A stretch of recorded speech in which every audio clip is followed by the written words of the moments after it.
It is 2 minutes after the hour. So welcome to the NEMSIS V3 implementation call. Today is February 26th, 2025. If you've not already done so, please take a moment to update your name and affiliation in the participant list. That helps us immensely when we do our attendance to make sure you get credit for being here. Just as a reminder, this meeting, as our most meetings, is recorded and will be shared on the NHTSA website and YouTube channel. Feel free to share them with your team or review as needed. We encourage your participation. You're welcome to come off mute or use the chat feature. We review all chat during and post-meeting debrief, or during our post-meeting debrief. So we'll start today with me. As usual, I do a introduction. Of course, but I don't have anybody to introduce. So if you would take a moment to scan this QR code, you can do this on your phone and do the form really quickly. It would really help me out to have someone to introduce, and it's kind of fun for everybody. Also, if you have or you believe you filled out the form and submitted pictures of yourself, but have not been introduced, reach out to me. I do have some pictures of people whom I don't know who they are, and there's not a form entry to go with them. And it's really easy to submit a picture and then forget to go back and hit submit on the form. And I feel like that may be what a couple people have done. So if you think you've filled it out, but you've not been introduced, reach out to me and we'll get that taken care of. And I'll also put, for those of you who are not on a phone, I will put the actual link in chat in just a second. So, oops.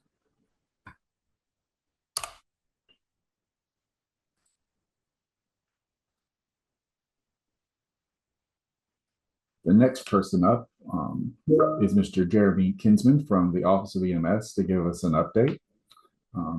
Jeremy, you're welcome to go whenever you're ready.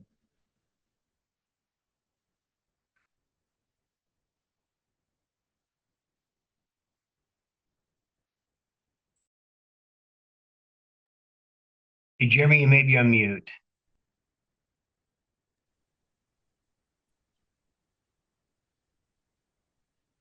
Are you here? Let's take a quick look. He was here. Jeremy said he can't unmute in the text. Okay, can you guys hear me now? Yes, we can. Thanks. Sorry, I'm not sure what happened. I lost my Zoom connection and had to come back in, so I apologize for that. Oh. Thanks everyone for joining today. As our office director Gamwe Jatunga mentioned on our call a couple weeks ago, our Office of EMS at NHTSA is modifying EMS.gov and 911.gov to comply with President Trump's executive orders. So if you do go to those websites, you'll likely see that some resources are not available. Similarly, since the NEMSIS program is funded by NHTSA and is also being modified to comply with President Trump's executive orders, there are some resources that have not been available on NEMSIS.org. We really appreciate everyone's patience here today as we work together on this through this process. We realize that this places a burden on you, and we just want you to know that our office and Clay's team are putting in a lot of hours to work through these issues and resolve them as quickly as possible. I'm just going to defer questions until after Clay and his team have had a chance to give their updates. So, they do have an update on the critical patch and the NEMSIS resources. So my sense is that some of your questions may relate to those items. And so I think it'll be important to hear from them first. And then Eric and I are happy to answer any questions that we can. So with that, I'll hand it over to Clay. Right. Thank you very much, Jeremy. And I certainly echo his comments, and everyone at the NEMSIS TAC has been so appreciative of everybody's willingness to kind of hang with us as we review about the tools and the artifacts that are available at the NEMSIS Technical Assistance Center to ensure that they are compliant with the presidential executive orders. We want to give you a good kind of thorough update in regards to where we are with products and modifications. And so hopefully this will answer many questions. If you do have questions, feel free to put them in the chat. And as mentioned by Jeremy, we're certainly welcome to entertain questions just after this brief update. So let's begin with the critical patch. So critical patch 5 for NEMSIS version 3.5. This will be the 5th critical patch for 3.5. And critical patch 1 for 3.5.1, which was released January 1 of this year, is moving along well. It is scheduled to be released between April 3rd and April 17th.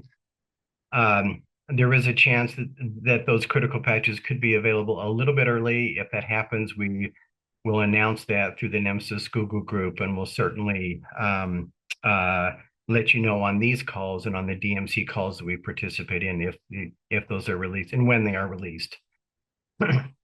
With those critical patches, E-patient 13 and D personnel 12, which is the gender of the patient and the gender of the provider, will be labeled as a deprecated in these critical patches. That's item 1. Item 2 is in regards to the Git repository, where we know that that's been a burden to have that down. We're working kind of as hard as we can to get that up and running. Worst case scenario is that the NEMSIS Git repository will be back online with the release of the critical patches.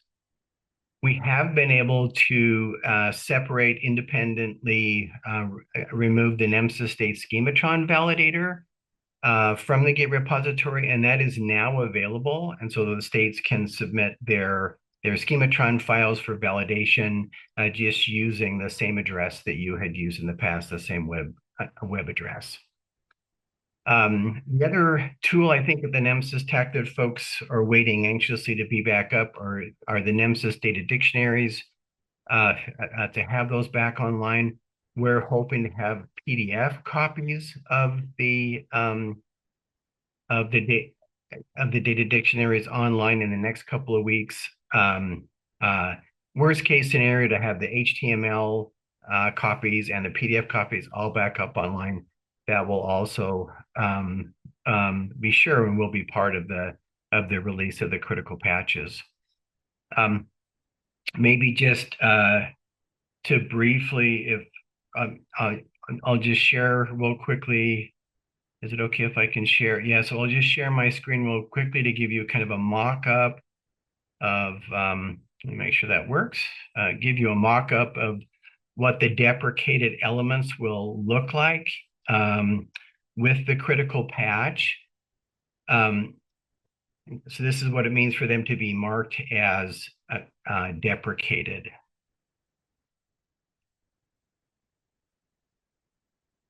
All right, let's do a quick update in regards to what the new elements will look like. Let me also bring up an example of those. So give me just a moment to share my screen again.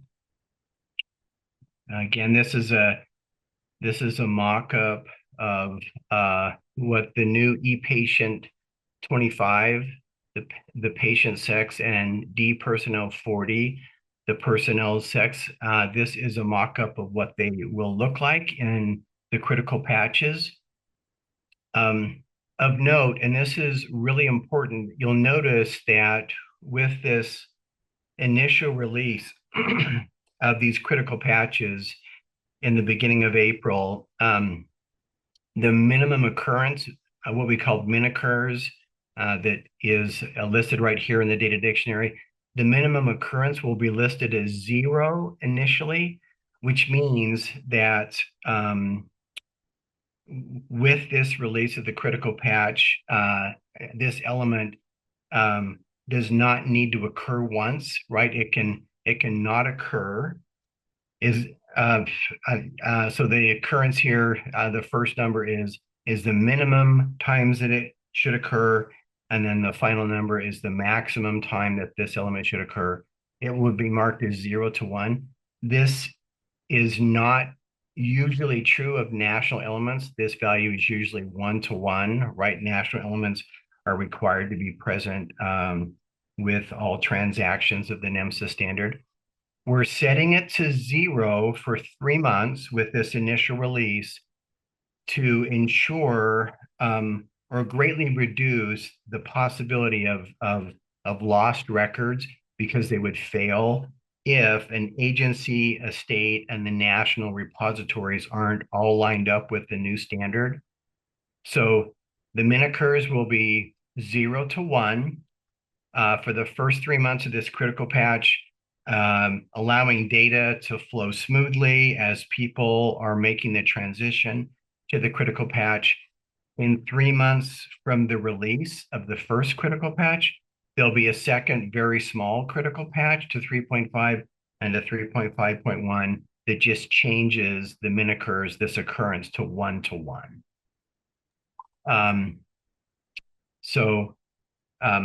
That's it for the critical patch. Look forward to questions. One other thing I just want to cover real quickly, as states and others may know, we pulled our annual research data sets. We're not fulfilling those requests until we could review, exactly what was going to happen with those data sets. Those revised annual public release data sets are scheduled to be released in mid-March, probably about March 17th. We will include all version 3 annual data sets absent ePatient 13. And those will be available mid-March. We have about 50 plus requests for the data set. We will begin reaching out to all those folks who have been waiting so patiently, and we'll start releasing those data sets to them. Clay, can you take a step back for a second? You were asked to show, Holly asked if you could show the deprecated screen again. Oh, you bet. Happy to do that. Let me get the deprecated screen back up.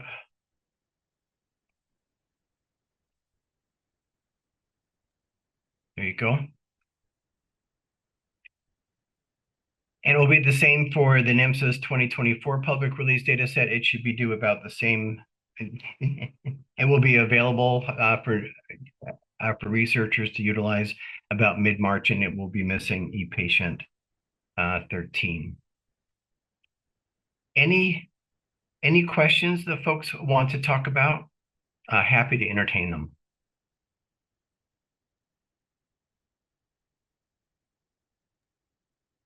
I believe, Clay, we discussed making these mock-ups available to vendors ahead of the release. Is that correct? So that they could have something to start working with. Yeah. We would be happy to release these. I'll make note. There's one small error on this deprecated page. This should be 1 to 1 right here. That's the only error I saw. Oh, okay, great. Looks okay. I have some hands. Ann, do you have a question? Happy to entertain them.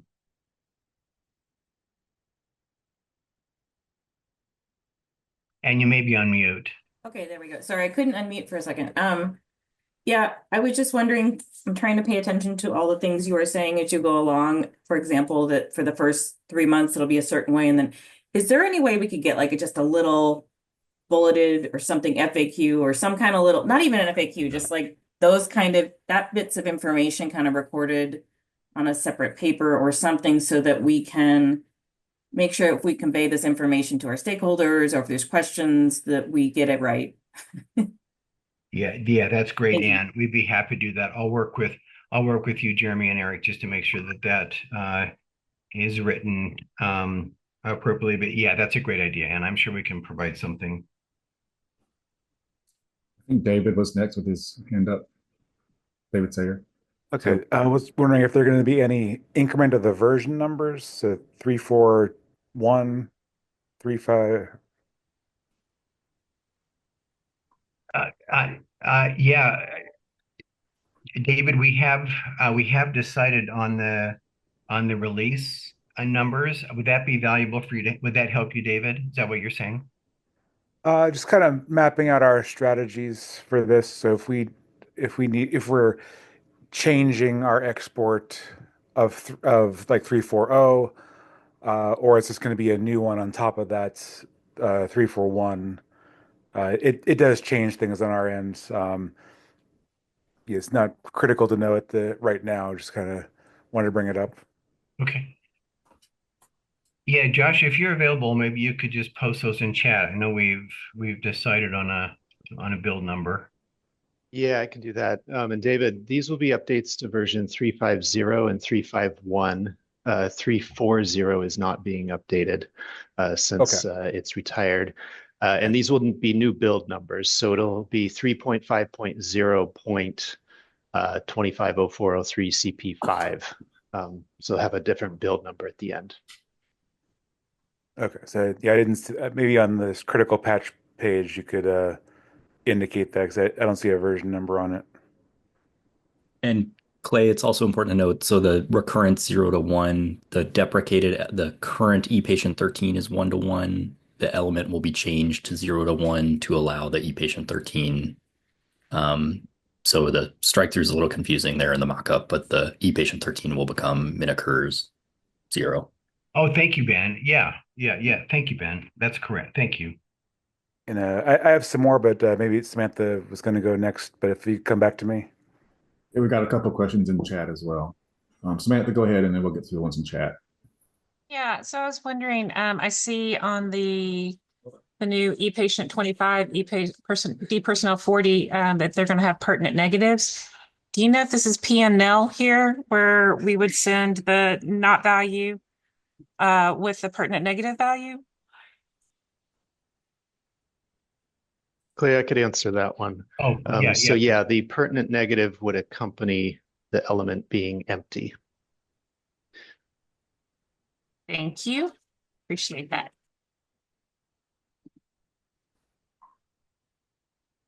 So, Clay, can you see the chat, or do you need me to read them? Oh, yeah. Let me see if I can get to the chat.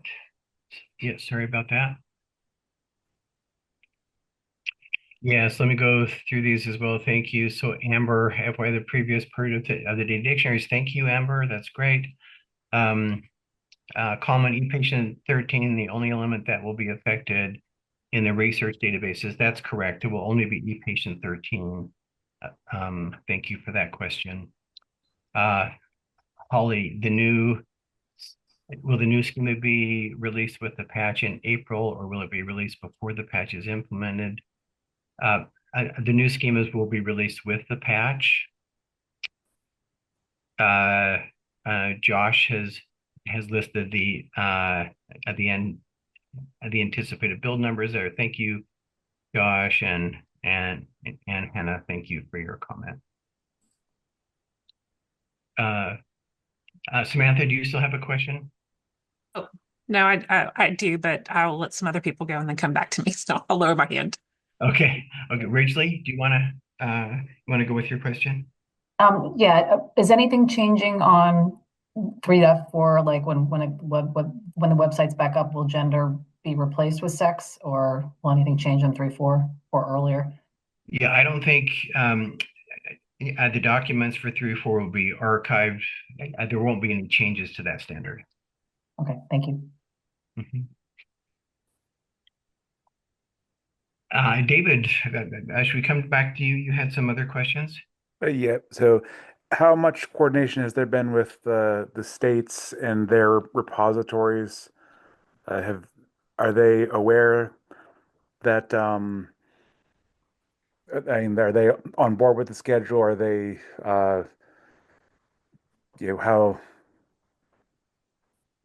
how ready are they for this? Yeah, I think they're trying to digest this as well. Amber, do you want to speak to that question perhaps a little bit? Yeah.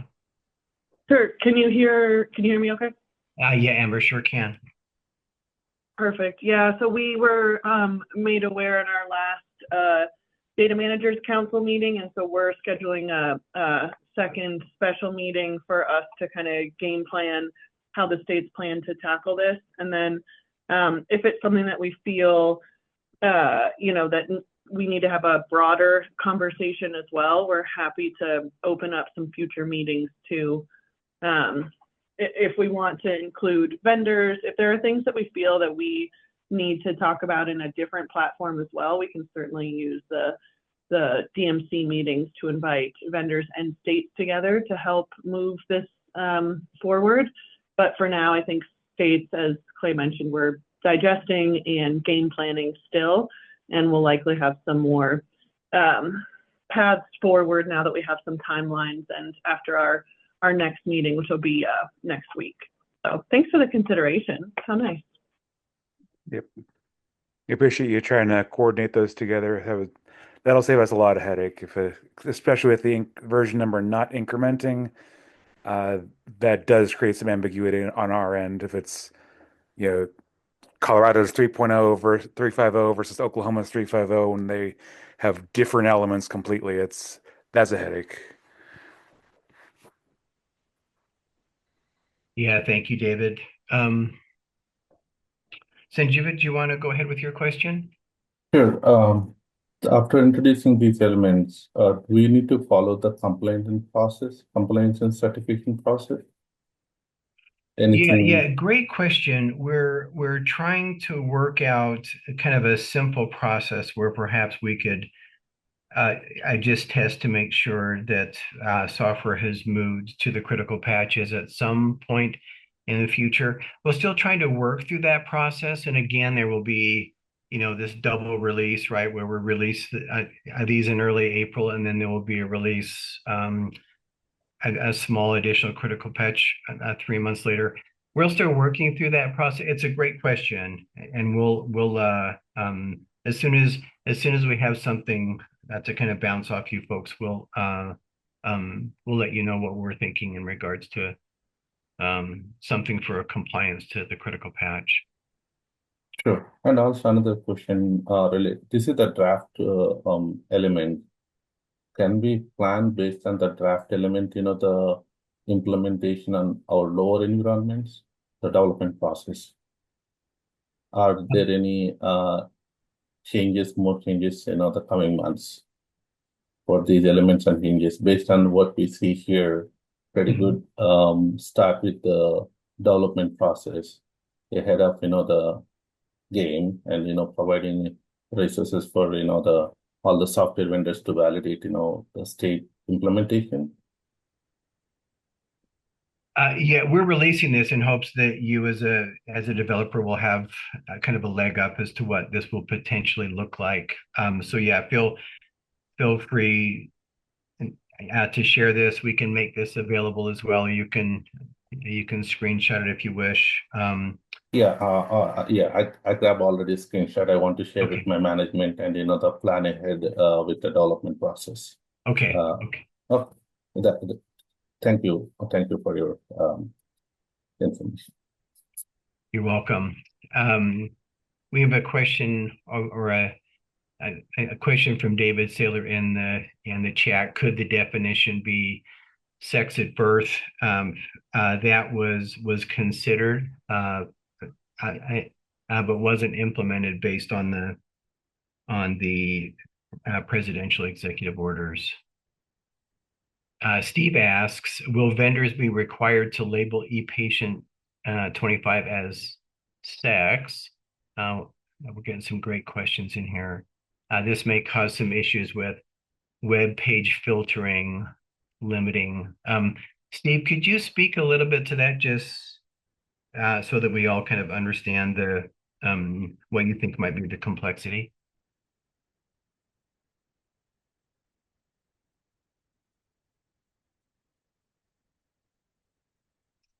Steve, you may be on mute.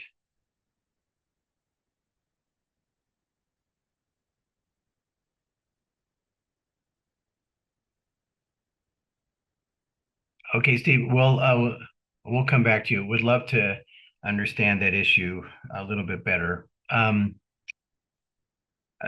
Samantha, I think you mentioned that you may have additional questions. Did you want to ask another question?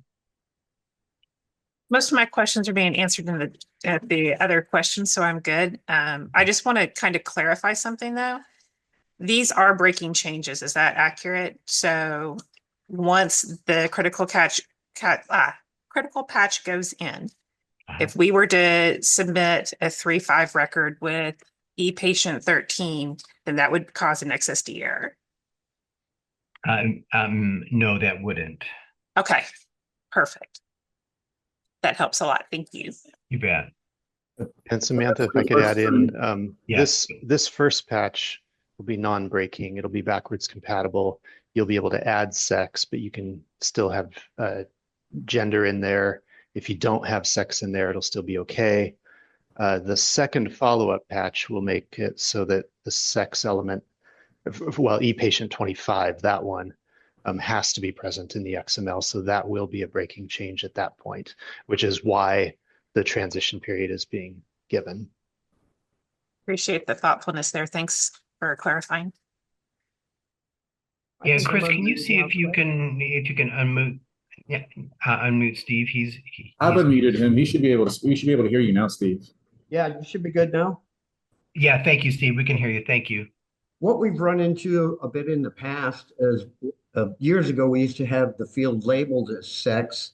And what we ran into is several network, either through profiles or through third-party vendors, are actually filtering web pages for what they would consider X-rated and not allowing users to get to that web page. And that just got flagged just by the word sex in one of our pages. I was curious if that's still going to be an issue today. Yeah, Steve, that's a good question. I have not heard of that being considered in these conversations. So thank you, Steve. We'll bring that back and discuss that. Thank you. That's a good thought.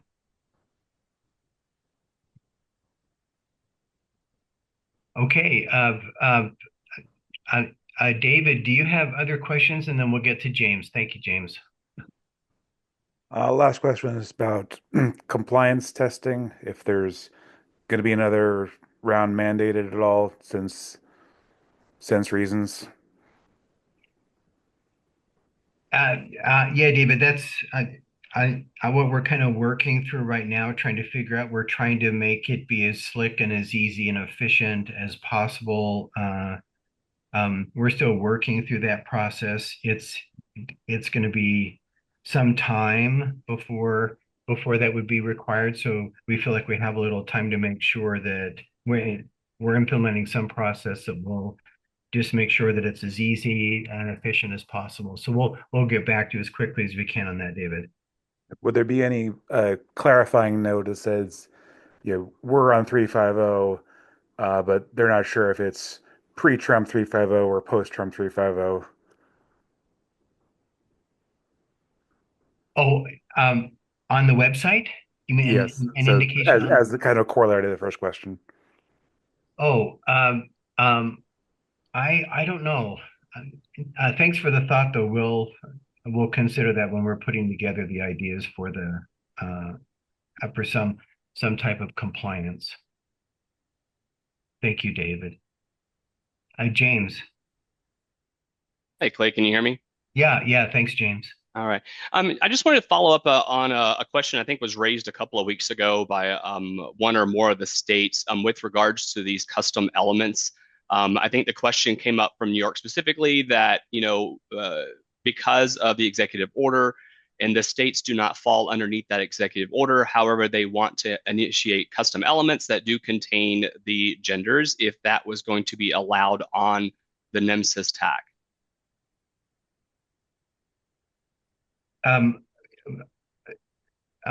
Will the reason, let me restate your question, James. Thank you. It's a great question. Will we still host state resources on the NEMSIS website regardless of? Correct. Yep. The answer is yes. Okay. Thank you. All right, good. I'm looking for questions. Maybe folks can help me. Laurel asked, why not change the version number since it is a major change? Josh, what was your thinking behind the build numbers? I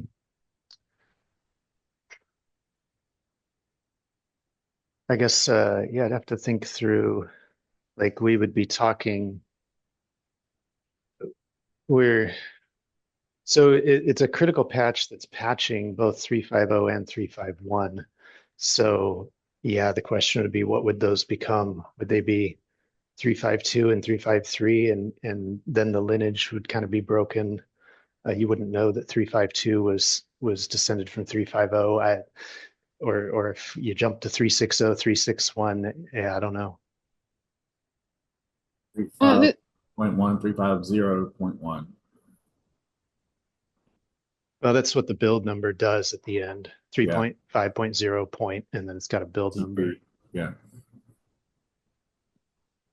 That might be something we can take back to the team.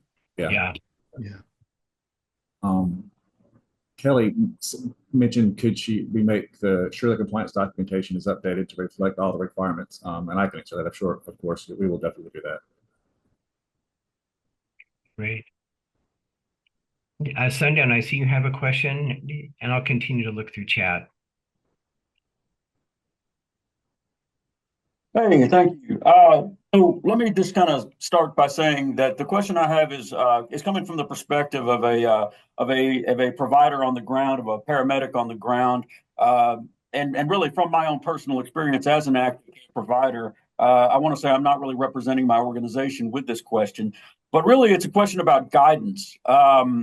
Because I want to, basically what I want to know is, when I present this to my fellow providers, and say, when you're encountering patients and you need to collect this basic demographic information, I think that for most providers, it's probably going to be, not a big issue, because most of the patients we encounter, their biological sex, however you define it, probably aligns with, how they present themselves in terms of their gender. But we certainly have people in our community where there is a difference, and where how they present themselves isn't going to necessarily line up with their biological gender. And this is I think it goes back to the question of the definition of the source. I've looked at the executive order and looked how it defines it. I find the language a little bit, confusing, but I get the basic idea is that it's a gonadal sex is how it defines it. But as providers, we don't. I mean, I think most patients have not had a chromosomal test or a gonadal test. So I think for most people, their common sense idea of what their biological sex is the sex assigned at birth. To David Saylor's question, that's sort of excluded at this point. So in the absence of a more robust definition or an extended data definition, how as providers are we supposed to present this to our patients? How am I supposed to train my fellow providers in how they approach this question? Yeah, Sundown, thank you so much. You articulated that very well, and it describes the conversations that we had regarding a definition for these elements. I'm glad you articulated that so well, and I think we've heard that, and we hold review conversations after every single V3 call, and your comments will be reviewed. Thank you, Sundown. That was well said. Kelly Clark. Oh, I'm sorry. Kelly Clark asks, can we make sure the compliance documentation is updated to reflect the requirements? I'm sure that Jen is on top of that. Thank you, Kelly. Laurel, thank you for your comments regarding the versioning numbering. We'll take all that back. Let's see, Lance, if the executive order is specific to sex, could there be 2 new elements added to e-patient, e-personnel, where we could be asking something like the patient identifies as? Yeah, thank you, Lance. And at the national level, the national standard will probably not entertain that, but I appreciate the comment, Lance. and you placing it there. Great. Are there other questions? We'll certainly kind of attempt to summarize where we stand in regards to all of these updates, and so that as I was talked about, we'll make sure that those are available in written form in some fashion. We'll get working on that. Any other questions of me, or questions regarding the work that's been accomplished in regards to the presidential executive orders?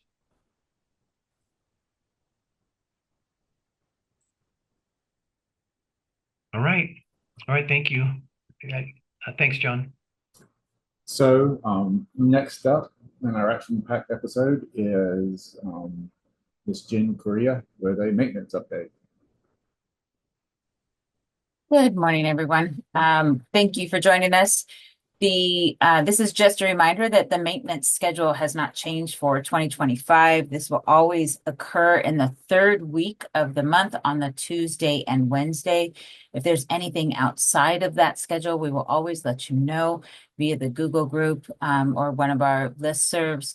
And you can always check if you're having issues with the website or anything like that in regards to maintenance, what the schedule is right there. I've put that into the chat for you. And I'll turn it back over to you, John. Thank you. Next up is an update from Mr. Randall Eimerman from NASEMSO. Thanks, John. Can you guys hear me? I tried to get my camera on, but that would not allow me to. And I know it's Eimerman. I don't know why I mispronounced it just then. I'm sorry. No worries. So update on the DMC meeting, the big focus there was the critical patch. Amber kind of touched on some of the state efforts, so we'll just kind of continue with that moving forward. Also, at the last DMC meeting, kind of moving into our extended data definitions, the DMC did approve the e-patient 14 or the RACE, so we'll have some new extended data definition document to be sent out. You will also see the updates there to the eResponse 11, which is the type of transport delay, and eResponse 12, which is the type of turnaround delay. Sort of one of the next bigger projects for the extended data definitions is actually eResponse 23 and eDisposition 17. That's the response mode to the scene and transport mode from the scene. Those field values represent emergent, immediate response, emergent downgraded to non-emergent, non-emergent, and the non-emergent upgraded to emergent. So that's kind of a big focus for us right now. We're kind of bringing in some additional parties to look for some language. Anne's kind of leading that effort for us in getting some questions. So we're hoping to have that nailed down pretty soon.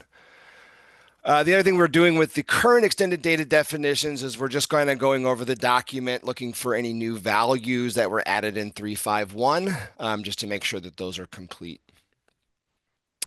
And then lastly here about our custom data elements, we actually met yesterday. It was a very good meeting. We've been preparing for some custom blood data elements. We were able to get 3 of them completed.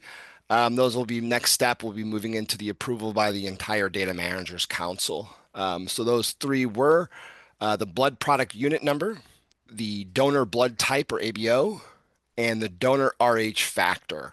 One big discussion we did have was, does the donor blood type and the donor RH factor belong together? And so the custom data element subcommittee has agreed to just keep them separate until we have some further information on that. So that's my update for today. Any questions? All right, thanks, Randall. Next up is an update for compliance recertification dates, again by Ms. Jen Correa. Hello again, everyone. So this is just a reminder with the critical patch coming out, some folks are going to run up against their recertification date. It is important that all the vendors watch their recertification date when it is due by. Remember, you only have 2 years from the last time you recertified for your NEMSIS compliance. Since this critical patch is coming out, we know it's coming out. We're doing our best not to have anybody do any additional work that's unnecessary. You are able to request an extension through the help desk, which will result in no probationary period being applied. If you need to go beyond that, that will be the parameters around that and how long the extension will last will be based upon when the critical patch is released. But we wanted to remind you, please check your recertification dates. Please keep on it. We're doing our best to notify anyone that we think may be affected by this release and impact their implementation. If you have any questions, I'm going to go ahead and put the website, although I think most of you know it, into the chat just in case. But if you have any questions, please reach out. You know where we are, and we will answer anything we can. Thank you, Jen. Any other questions? Awesome. Next is Lauri with a public release dataset update. Thanks, John. We just wanted to give an update here. I know Clay mentioned some of this on the beginning of the call, but we did close out the 2024 data set on Valentine's Day, and it is just under 60 million records collected. So I just want to say a huge thank you to all of the states and vendors who worked hard towards the end of the year and the beginning of 2025 to make sure we had as complete of a data set as possible. And we did in last year for the 2023 data set, I wanted to share a number. Ben let me know this morning that data set was requested 343 times. And so we anticipate that number keeps growing year after year, but we anticipate the 2024 data set to be requested just as many, if not more, times. And so we are really thankful for all of the research that can be done with that and the many ways it's being used to improve patient care and promote research or to be used for grant funding, different things along those lines. So thank you for that. Wanted to mention, as Clay did earlier again, that the 2024 data set will be released without ePatient 13. And we are shooting for a St. Patrick's Day release if we are on target, which we hope to be. We hope to have it available to request and download on March 17th. So that is our goal. Any questions about that? All right, I will pass it back to you, John. Thank you. Thank you, Lauri. Just as a reminder, the next meetings will be at the same time and place, Wednesday, March 12th, March 26th, and April 9th. And we hope to see you here for those. And the next thing on the agenda is an open forum. Samantha has her hand raised. Go ahead, Samantha. Yeah, so with this critical patch, does this change the timeline on when you'll start accepting 3.5.1 or anything there at all? Yeah, Samantha, great question. I don't think so, but Ben or Jen, feel free to correct me.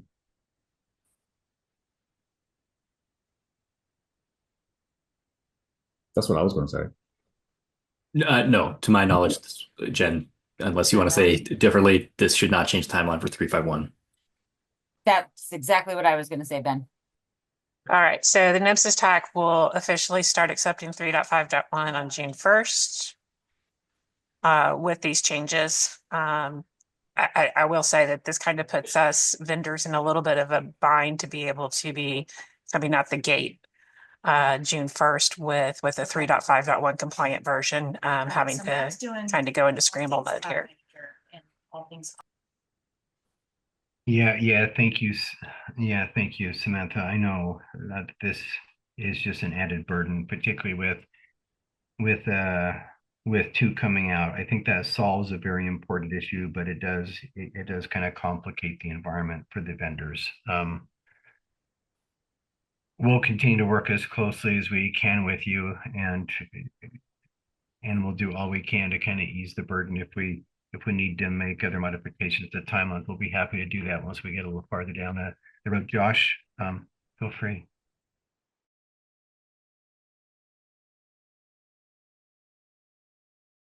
backwards compatible to 350. So you don't have to start submitting 351 on the day that the NEMSIS TAC is ready to accept it. 350 can still be submitted. It'll be valid. So if I remember right, you've got like till the end of the year to get 351 rolled out. Jen, is that correct? It really depends on when the states converge over to 351 and when the vendors and the agencies transition. Yeah, so really with 351, you just want to make sure you're not sending 351 data before the state is ready or sending to national before national is ready.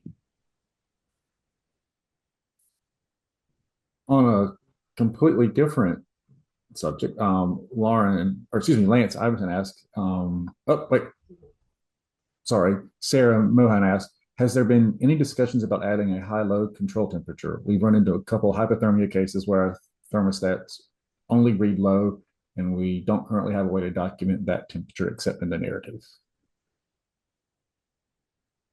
And that's a great question, Sarah. I will go ahead and put into the chat the help desk where you can submit change requests, and we can work on your request.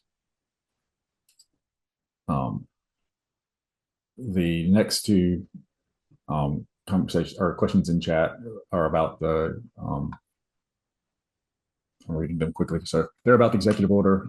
If the executive order is specific to sex, could there be 2 new elements added for e-patient and e-personnel that could ask the patient identifies as, and EMS personnel identifies as, and that was Christian. Oh, I see. There was a response to that. I apologize for going through. So we can't include free text to accommodate preferred gender alongside a defined field. I'll let Clay answer that.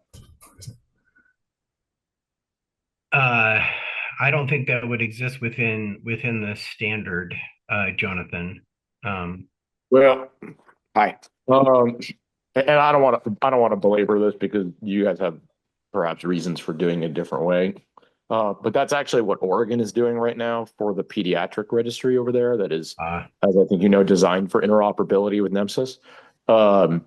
So they have a defined field, and the defined field in that case could be what it needs to be. But there is a separate free text field where if the individual identifies, and I'm also, with deference to the fellow from Houston who was asking earlier, if they identify a different way, that can be captured. I think Chip Cooper said something about that last meeting or the meeting before too, sort of letting the state sort of do it how they want. And I've found that it works really well because it's either, used if it's needed, it's ignored if it's not, because you've got the other field. So at least it gives you a landing place, but because it's free text, it's so low touch that it doesn't really have any restriction on it. I mean, if somebody pick whatever gender they want, I think Facebook recognizes like 40 of them. So if they align with any of those, at least you're capturing the data. There's not really any rule around it. Yeah. Any reason you can't have a bucket? Yeah. Thanks for that description. That's helpful. Josh, did you have a comment regarding the topic? No, I always forget to lower my hand. Oh, sorry. Okay. His arm gets tired after a while, though. Yeah. James asked the question, do we know where states are at with this process? James, I'll just bring you back to Amber's comments. I think they're working hard to kind of come up with some shared ideas, and I'm sure they'll keep you in touch with those things. Yeah, Clay, I'm sorry. I probably should have specified. I meant, do we know where the states are at with like their plans for 351? Oh,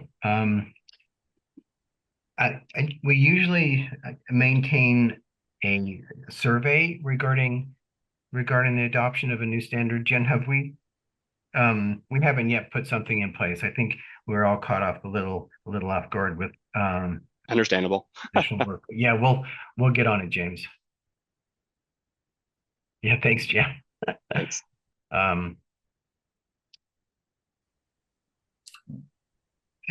Jeremy, any last thoughts? I know that we kind of wanted to keep it open to you if you had any initial thoughts from the Office of EMS regarding the presidential executive orders and the work that's being done. Yeah, no, I think you guys have done a great job answering all the questions. And as I mentioned at the top of the meeting, we really appreciate everyone's patience. We really appreciate everyone's support and help as we work through these issues together. Please feel free to reach out to Eric or myself anytime you guys have questions. We'll answer what we can. We'll keep you, updated as to the best of our ability. And yeah, I think that's really all I have to add, Clay. Eric, anything to add on your end?